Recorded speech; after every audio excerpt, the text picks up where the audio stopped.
Pour nous, la Coupe du Monde, à l'époque, vous savez que c'était dans la carrière d'un joueur quelque chose de, je ne dirais pas tout simplement important, mais c'est quelque chose que pratiquement tous les joueurs qui portaient le maillot de l'équipe nationale rêvaient d'une participation d'une Coupe du Monde. Et surtout la Coupe du Monde, à l'époque, c'était un petit peu difficile pour se qualifier puisqu'il y avait les matchs, les éliminatoires directs. C'est-à-dire on peut se préparer pendant plusieurs semaines, voire plusieurs mois. Mais en un seul match, on est éliminé et c'était vraiment très très difficile. C'est au contraire de ce qui se passe aujourd'hui.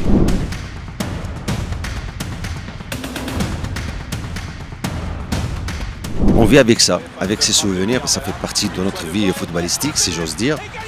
Parce qu'effectivement, moi je me souviens à l'époque quand on est tombé dans ce groupe-là contre le Portugal, qui était, je pense, vice-championne d'Europe, et la Pologne, qui possédait des joueurs de très très très haut niveau, et l'Angleterre, on disait que c'était le groupe de la mort. Et voilà, personne ne pensait qu'on allait quand même faire ce résultat.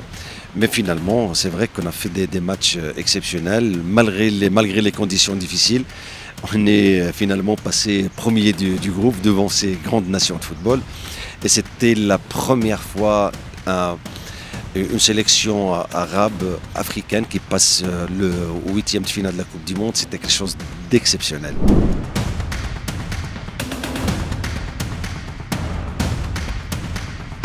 Je jouais d'abord dans le plus grand club du pays, le Wydad. C'est là où j'ai commencé.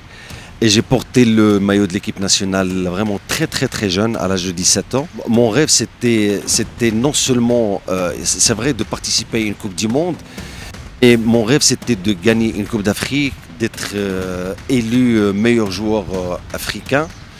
Et voilà, c'est ce qui me donnait toujours de la motivation, de la joie.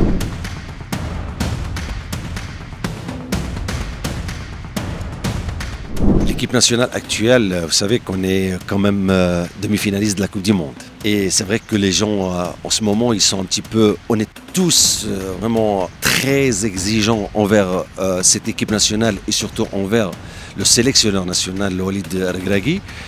Mais il faut quand même se mettre, je pense, à la place du sélectionneur et à la place de ces joueurs, que ces gens n'ont pas la tâche facile. C'est vrai qu'on est demi-finaliste et c'est vrai que le Maroc organisera la Coupe d'Afrique dans les prochains mois. Ça ne va pas être facile.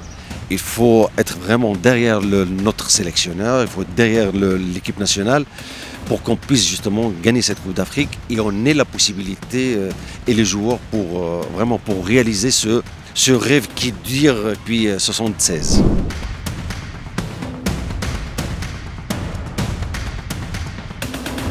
Le Wydad, vous savez, moi, je suis issu de la vieille ville de l'ancienne Médina de Casablanca, et c'est là où il a été fondé ce club que non seulement nous aimons, mais c'est un club que nous adorons. Et bien sûr que je suis toujours de près ce qui se passe au sein de notre club. Et en plus de ça, il y a la Coupe du Monde des clubs. On est tous derrière le WAC et j'espère qu'ils pourront réaliser quelque chose d'honorable.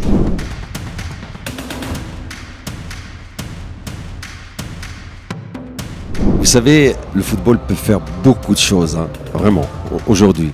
Et là, on se retrouve à Bou Arfa et à Figuig avec nous, les anciens gloires du football national et quelques artistes très connus. Et ce qui nous réunit, c'est Bouder. Bouder qui est un ami, un frère. Ses origines, c'est de Bou Arfa.